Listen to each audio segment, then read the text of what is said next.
This is Radio Taiwan International.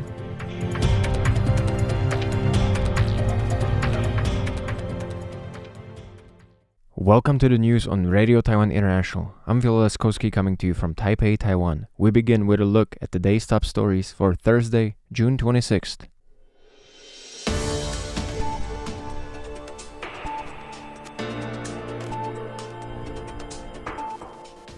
President Lai calls for defense against communist infiltration and military graduation. Global chip-making capacity to hit record high by 2028, according to SEMI reports. And Taiwan says China's Africa tariff strategy has limited impact on Eswatini. But first, today's top story. President Lai Ching-te addressed graduates at the joint graduation ceremony of military academies in Kaohsiung on Thursday. Speaking as Commander-in-Chief, Lai emphasized the need to oppose communism, infiltration, and annexation while strengthening Taiwan's defense capabilities in order to achieve peace through strength. The ceremony, held in Fengshan, Kaohsiung, brought together graduates from Taiwan's 8 military institutions. President Lai commended the young officers for choosing to shoulder the responsibility of defending their homeland during their prime years, describing their gathering as a symbol of inter-service unity and unwavering commitment to their mission. Lai outlined 3 key expectations for the new military officers. First, he called for maintaining disciplined military conduct and professionalism, emphasizing the military values of patriotism, duty, and honor. He emphasized that military integrity has a direct impact on public trust and national security, urging graduates to lead by example and maintain strict discipline to unite forces when necessary. The president also emphasized the importance of defending national sovereignty while pursuing peace. He referenced recent World War commemorations, noting that aggressive invasions under any ideology ultimately fail, while democratic partners defending freedom prevail. Lai concluded by promising continued defense reforms and national support for the military's modernization efforts. The global semiconductor manufacturing industry is projected to reach a record-high monthly production capacity of 11.1 million wafers by 2028, according to Semiconductor Equipment and Materials International, known as SEMI. From 2024 to 2028, the industry is expected to grow at a compound annual growth rate of 7%. Driven by surging demand for generative AI applications, semiconductor suppliers around the world are accelerating expansion. SEMI's latest reports show that advanced process nodes in 7 nanometers and below will be the primary growth engine, with monthly capacity projected to rise from 850,000 wafers in 2024 to 1.4 million wafers in 2028, a 14% compound annual growth rate, twice the industry average. The Semiconductor Equipment and Materials International noted that the rapid adoption of AI is intensifying the need for more powerful training capabilities to support increasingly complex models. Simultaneously, advances in virtual reality, VR, augmented reality, AR, and humanoid robotics are expected to sustain strong demand for next-generation semiconductor technologies in the years ahead. The report also highlights accelerating progress in cutting-edge chip manufacturing. 2-nanometer chip technology is expected to reach mass production in 2026, followed by the commercial launch of 1.4-nanometer nodes in 2028. Investment in wafer equipment for 2 nanometers and below is set to more than double, from $19 billion in 2024 to $43 billion by 2028. Taiwan's foreign ministry and former envoys to Africa have noted that while China continues to isolate Taiwan and its diplomatic allies in an effort to force recognition shifts, the overall impact of such efforts remain limited. In mid-June, China issued the Changsha Declaration with 53 African countries and the African Union, announcing a zero-tariff policy on 100% of tariff lines for all African nations, maintaining diplomatic ties with Beijing, excluding Eswatini. In response, Foreign Ministry spokesperson Xiao Guangwei stated that Taiwan continues to strengthen cooperation with Eswatini across multiple sectors.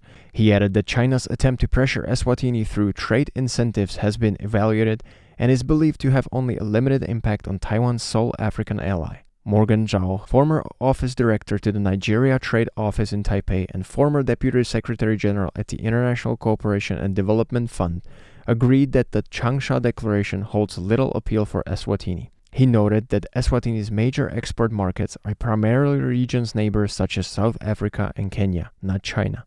Another key development is the upcoming 9th Tokyo International Conference on African Development, TICAD 9, scheduled for August in Yokohama, Japan.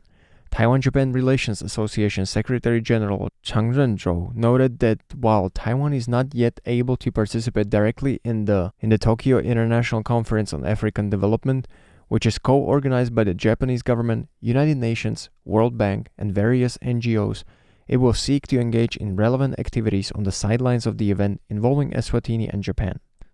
NATO has more than doubled their long-standing 2% military spending target in order to strengthen deterrence and defense capabilities as China expands its military. Before the 2025 Hague Summit earlier this week, NATO Secretary General Mark Rutte said that maintaining peace in the Taiwan Strait has become a global priority in the face of China's growing military power. He warned that if China takes military action against Taiwan, Beijing is likely to call on Russia to create unrest in Europe in order to preoccupy NATO. He cited this as one of the key reasons why NATO has decided to increase defense investment to 5% of the GDP. Rutte explained that this 5% can be further divided into 3.5% core defense spending and 1.5% military-related infrastructure investment.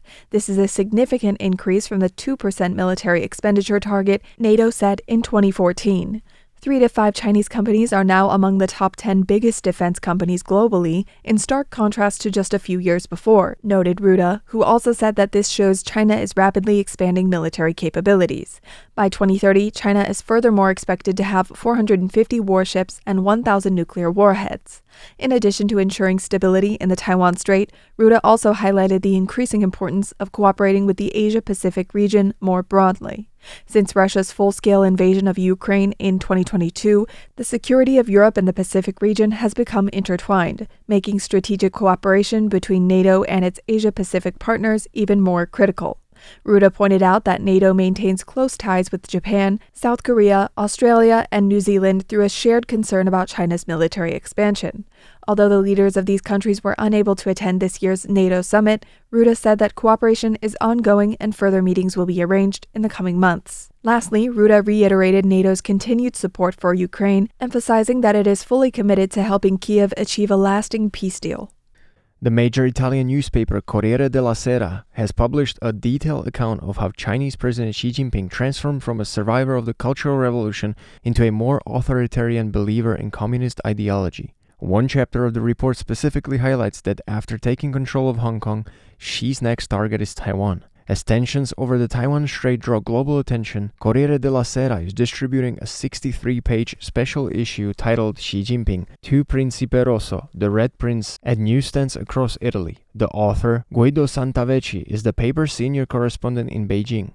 The report explores Xi's family's background and his political rise, analyzing how he clawed his way back from the internal party purges where he once said he should have been killed 100 times, eventually emerging with immense personal power.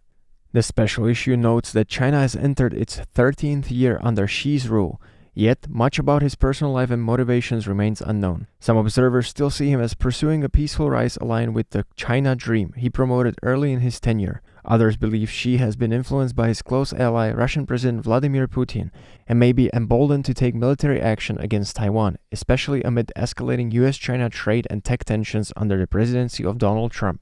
The final section describes Taiwan as Xi's next geopolitical objective. Since 2023, Beijing has stepped up military pressure on Taiwan. Xi has shown no interest in engaging diplomatically with Taiwanese President Lai Ching-te, and instead, China has launched state propaganda efforts to vilify President Lai while invoking the goal of national reunification to stir domestic nationalism. The report also points out that while the United States has long supported the status quo in the Taiwan Strait through a policy of strategic ambiguity, President Trump's administration has used tariff-driven negotiations to push for major bilateral deals. In this context, Xi may see Taiwan as a bargaining chip in future negotiations with Washington. Thank you for joining me for the news. I'm Phil Laskowski, and stay tuned for another 50 minutes of English language features brought to you by Radio Taiwan International.